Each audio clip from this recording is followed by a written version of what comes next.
Hey guys, Spirit of the Law here. This isn't exactly hot off the press, but a couple of days ago a new patch preview dropped. This is an early look at an upcoming patch which isn't official yet, but it's just showing what the devs are planning to put out in a week or two based on feedback. It's a pretty big one, so let's take a look. Now we obviously won't go over all the details, as right off the bat there are a ton of graphic and general bug fixes, which are all pretty minor for the most part. Just a few important ones to highlight are first they're adding a new sound alert when you queue up units and have within 5 pop of your limit as an early warning system before you get housed. They use the sound of the tiniest egg shaker you've ever heard as you queue up a unit, and I think is borrowed from Age of Mythology. Have a listen.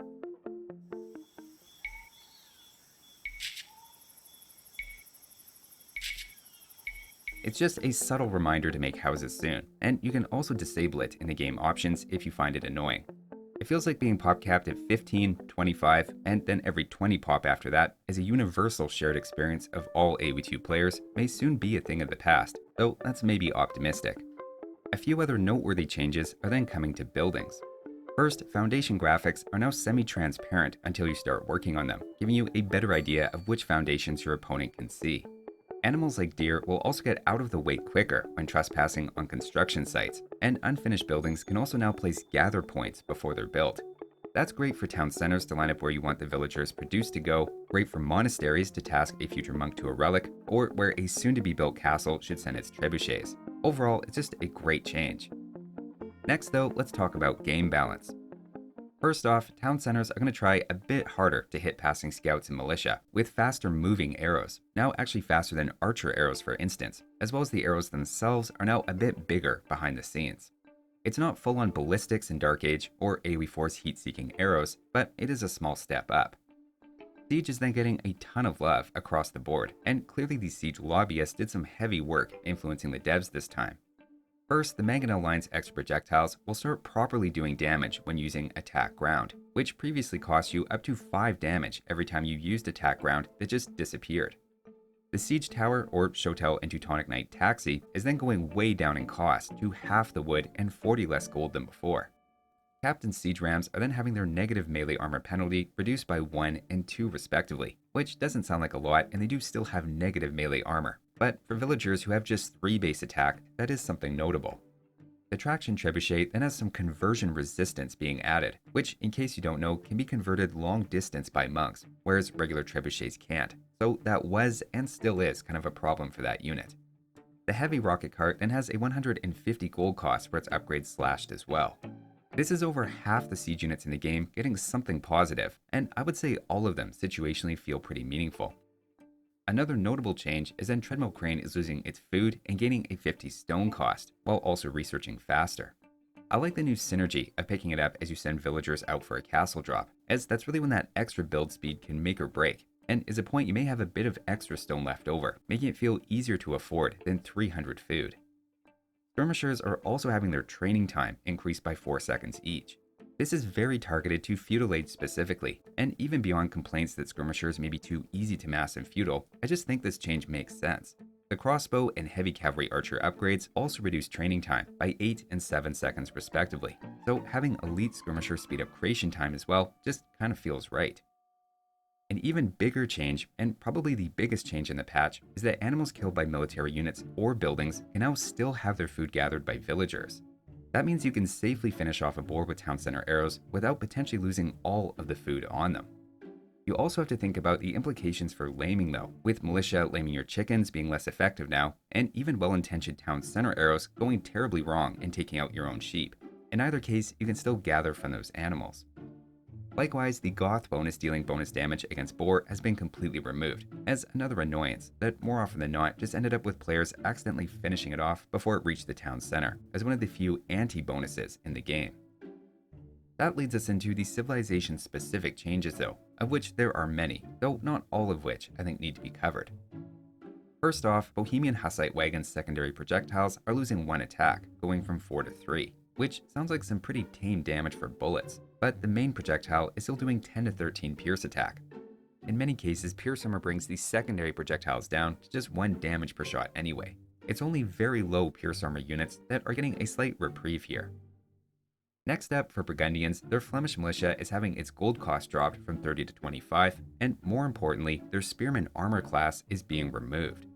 I recently did a video on these, and that armor was definitely the problem in my opinion, as they're otherwise about as good as a longsword in melee, while simultaneously not as anti-cavalry as spearmen, so they just ended up as this awkward middle ground unit. At this point, they're clearly cheaper, faster to make, and a slightly stronger version of the longsword in melee with a bonus against cavalry and lacking the spearman's extreme weakness to skirmishers.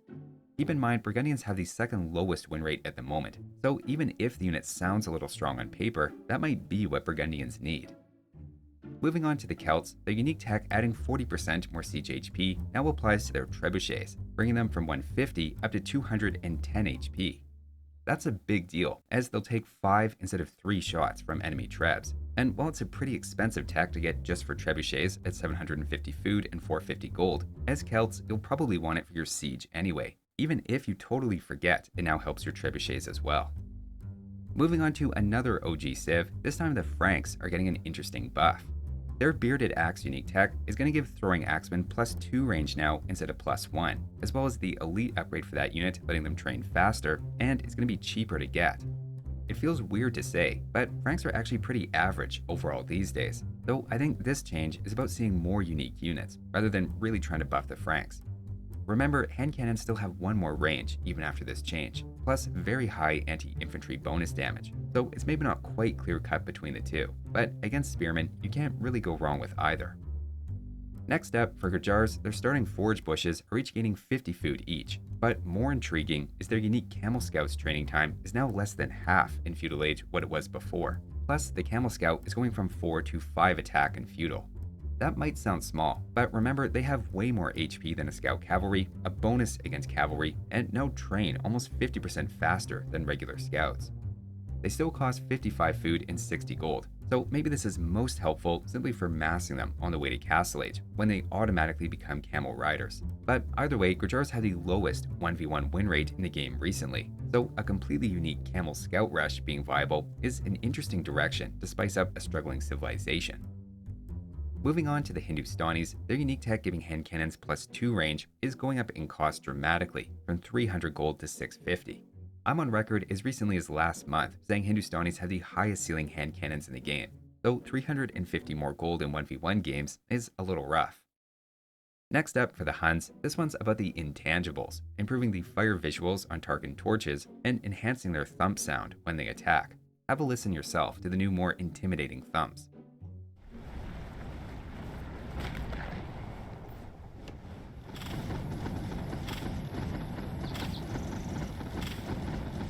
Moving on to the Khmer, their Ballista Elephant is having its heavy siege armor reduced by 10, as well as the elite version's HP going from 290 to 280, for a nice round 300 after Bloodlines.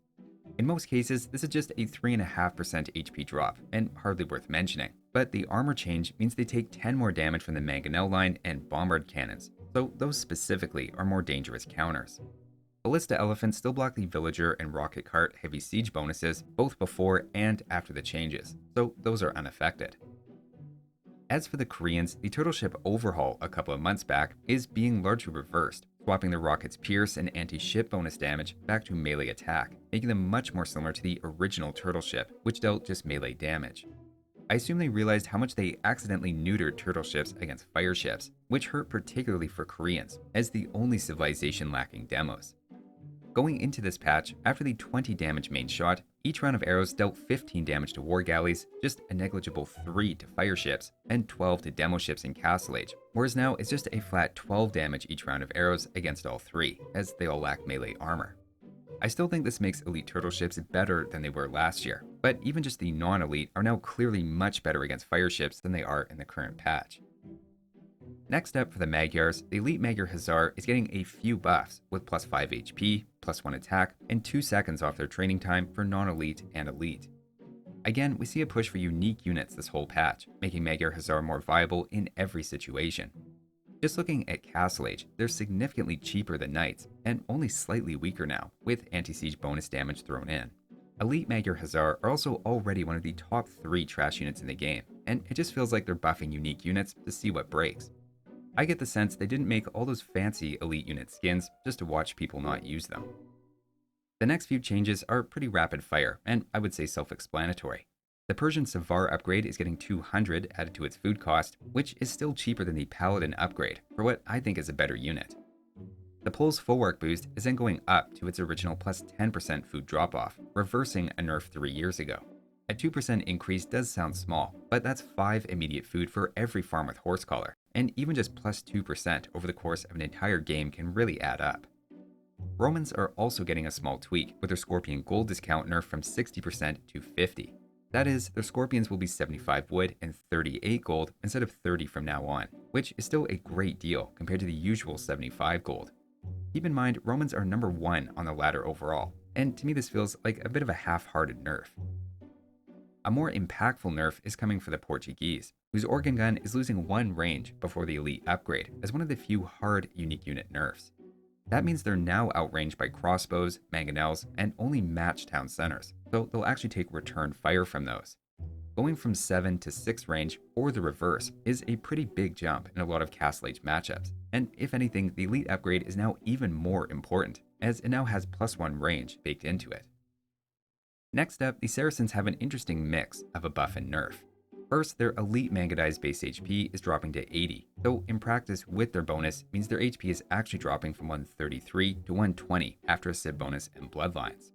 Offsetting that, pikes and halbs are losing 4 bonus damage against Mamelukes, which is actually a small buff in Castle Age, though pikemen are definitely still dangerous.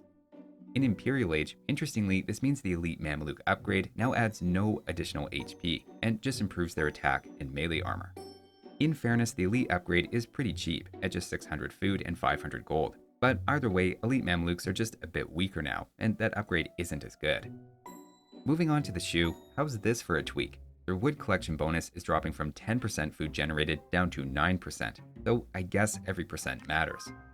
More importantly, their war chariot is having its food cost bumped up by 15, which will slow down their war chariot rush in Castle Age without really impacting that unit in the late game. Overall, for a civilization currently number 2 on the ladder, I'd say they got off pretty easy. Next up, Sicilians are getting buffs across the board, having their bonus damage reduction improved to 40%, the Sergeant is dropping by 5 food per unit, and you can now research Elite Sergeant and Spearman upgrades at the Donjon, and it's just a nice patch for Sicilians.